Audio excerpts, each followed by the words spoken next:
Pemirsa Suara Harapan, serbu kayu jadi uang. Inovasi cerdas petani muda Fatuleu. Arlot Sanam, petani milenial asal desa Kuimasi, Kecamatan Fatuleu, membuktikan bahwa pertanian bisa menjadi lahan bisnis yang menjanjikan bagi generasi muda. Sebagai ketua kelompok tani One Heart, Sanam telah berhasil mengembangkan usaha hortikultura yang inovatif sejak tahun 2020.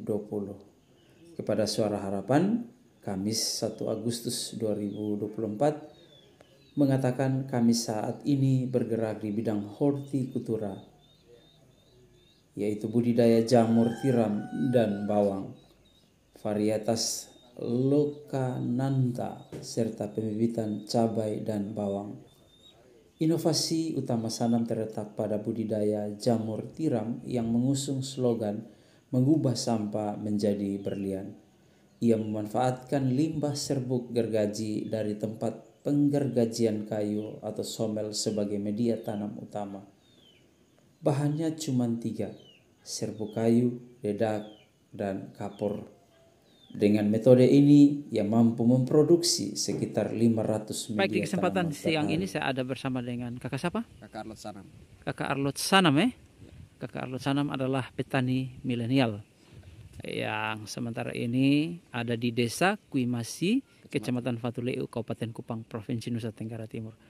Kakak, apa-apa saja yang kakak pergerakan di kelompok atau di lokasi kakak sini?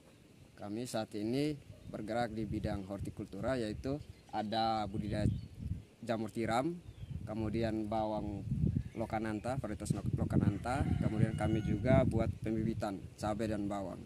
Selanjutnya kami ada bukalan baru lagi, itu untuk penanaman cabai. Ini sudah bergerak berapa lama ya? Kalau untuk horti kami bergerak baru masuk 2 tahun ini. Sedangkan kalau jamur kami dari 2020. Baik, kita mulai dari jamur. Jamur ini dia punya proses seperti apa dan income-nya, outcome-nya seperti apa? Kalau jamur kami punya slogan itu mengubah sampah menjadi berlian, yaitu kami ambil limbah dari somel atau serbuk gergaji yang halus itu, kami jadikan medianya. Bahannya cuma 3, serbuk kayu, dedak, sama kapur. Jadi 3 bahan itu kami gunakan jadikan media, lalu buat proses untuk budidayanya pakai media itu. Dia punya ekspornya seperti apa? Kami jualnya ke Atambua, Malaka, sama Keva. Kami jual medianya. Jadi sampai di petani cuman siram, jamur itu akan tumbuh. Itu keuntungannya bagaimana dari hasil? Per media HPP-nya 1.500 sampai 2.000. Keuntungannya kami jualnya 5.000 per media, jadi keuntungan bersihnya 3.000. 3.000 itu 1 minggu atau seperti apa? 1 kalau bulan? Untuk medianya kami kerjakan contoh kalau 500 per hari. 500 media per hari itu kan, karena kami pakai mesin yang masih kapasitas kecil, per hari itu 500 media. 500 media. Ya, kalau diuangkan kali dengan 5.000, kan kami jual juga anakan cabai.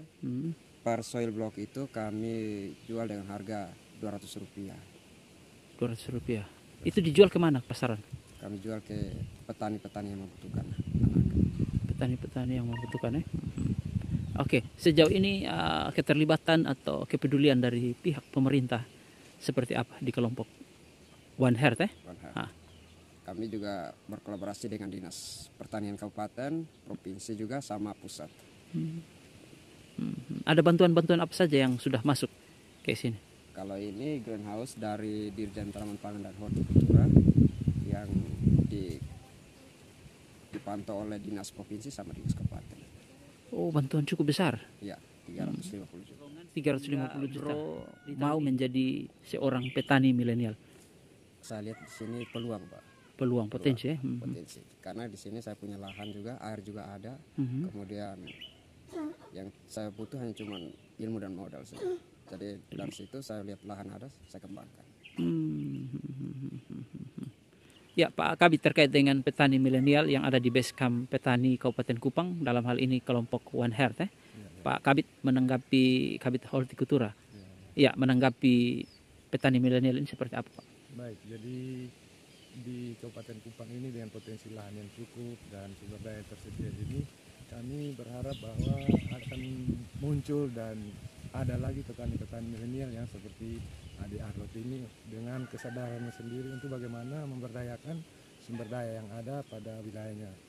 Dia tahu bahwa potensi lahan cukup, air cukup, teknologi juga sudah tersedia, kemudian ilmu pengetahuannya juga sudah cukup, kemudian akses teknologi dalam hal ini informasi budidaya dan lain-lain sudah tersedia, pasar juga tersedia, dan itu semua tergantung pada kemauan anak-anak muda sekarang untuk bagaimana bisa mengembangkan diri untuk bisa lebih maju lagi, dan intinya adalah bagaimana bisa memajukan diri dan lingkungan dan